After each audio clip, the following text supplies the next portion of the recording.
The Philippine Coffee Alliance, or short is PCAi, is a network organization of smallholder coffee farmers and small businessmen all over the Philippines. So we officially formed ourselves in 2011 so that we will have a sustainable coffee industry, especially for the smallholder farmers. Here in the Philippines, we have a very peculiar situation. So we are a coffee producing country, but we are an archipelago. So we are separated, small islands, 7,100 islands to be precise.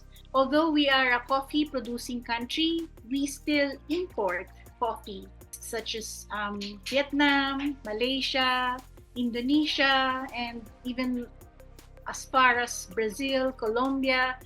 But we are also the number 4 coffee consuming country in the world, or in Southeast Asia. So we are very high in consumption of coffee, but very low in production. So in 2011, we kept on complaining to government that there is really nothing happening with our coffee industry. So we formed ourselves and made it a deliberate attempt to have a sustainable coffee production and consumption program for the Philippines. Meaning that we will not just be planting coffee, but we will also be processing our own coffee. So in 2010 or 2013, we started this program of community-based coffee enterprises because our mantra before at the time was that coffee farmers should be earning more from the coffee itself, from growing coffee. So Basil here, my husband, he designed and invented a coffee roasting machine that would be farmer friendly, women friendly, and community friendly.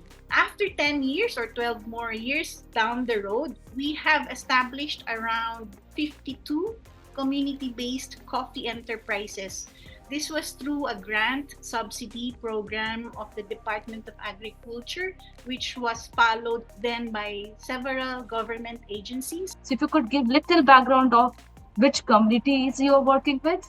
As part of the model building project, we chose 2 communities. One is in Lagawe, Ifugao, and the second community is Kasibu, Nueva Vizcaya. It is also 100 kilometers from Lagawe. Those are the 2 reasons why we chose these 2 communities, because of the grant subsidy and their capacity to be able to produce powdered coffee, or in the Philippine dialect, it's pinulbos na kape, meaning Turkish coffee. Yeah, similar to Turkish coffee. When did you realize that there is a need for technological intervention in the plantation sector? The problem actually started when we found out that the places that we place roasting facilities for didn't have data.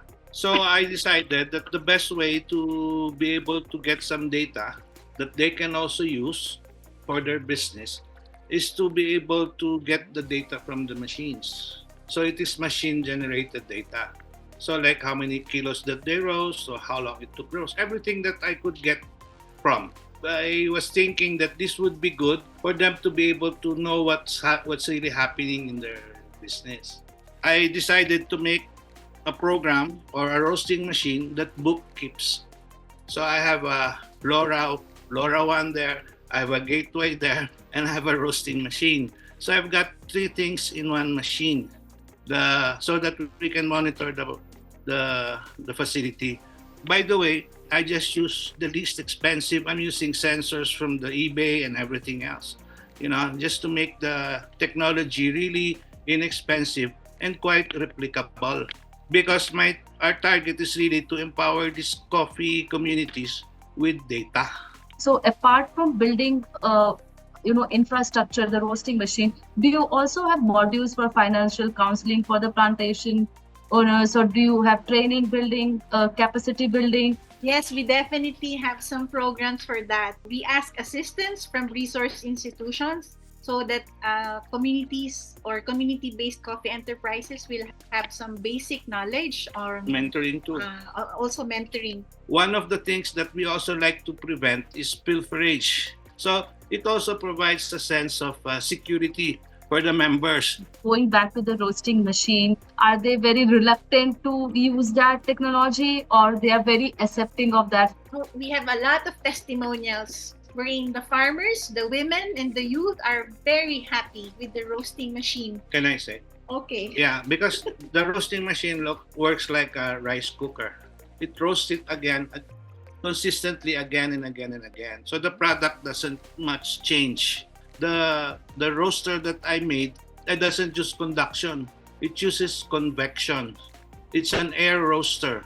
So it roasts things evenly. So the technological part has been simplified for the user. If there's something that goes wrong with the machine, it provides us with error reports, and also, of course, the maintenance, the running hours, and all that stuff. This is a power clerk. Okay. So this is the kilowatt hour meter converter, and the small LoRa here. That's not Yeah. have the parts also for the LoRa. Yeah, so a little bit of everything here, because like I said, I do hardware and software. Like this, see, the name of my machine is Yeah. Oh, we can see. Thank you. Yes. Yeah. Yeah, so it says there Yeah. that the user number is 1234556, the time, the JO number, the total kilos, the balance, etc., and the SAC. So Yeah. yes, so this is the way it communicates through us. Or when there's a failure, it says there a failure, ignition failure. Yeah, we can see. Yeah. Yes.